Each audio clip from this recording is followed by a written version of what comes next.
الواد مارو جوزي قال لي يا بنتي يا يورا جعان. الواحد هيموت من الجوع يا جدع.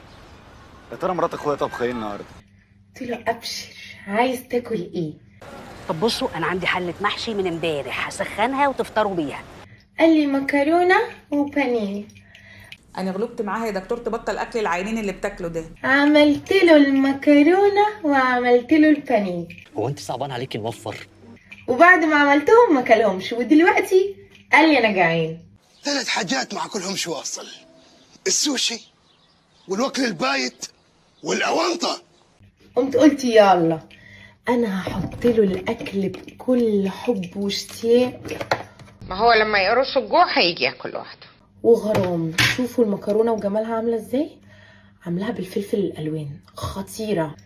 ياه انا قشعرت.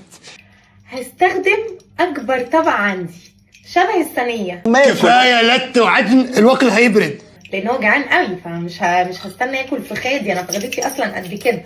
يلا تقلبي يلا تقلبي، حضري لي حاجه نطفحوها. ماشي. فهو هياكل في الطبق ده. لازم الشهقه يا حبيبتي وانتي بتطبخي، قصدي بتغرفي المكرونه لجوزك، اكيد ما سمعتش صح، اكيد. وزودي على قد ما تقدري عشان الجحش يشبع. طبعا انا مش بتكلم على جوزي، انا بتكلم على جوزك انتي. شايف البجاحه؟ شايف؟ اعملوا لي فولو انا والبنات بتاعي. احط له كام قطعه، 2 ولا 10؟ ما تقرفيش اللي جابولي. انا بقول 2 كفايه عشان البني غالي اليومين دول. انت بقيتي بجحة انا ما شفتهاش في حياتي قبل كده. يكون ده شكل الطبق بتاعنا.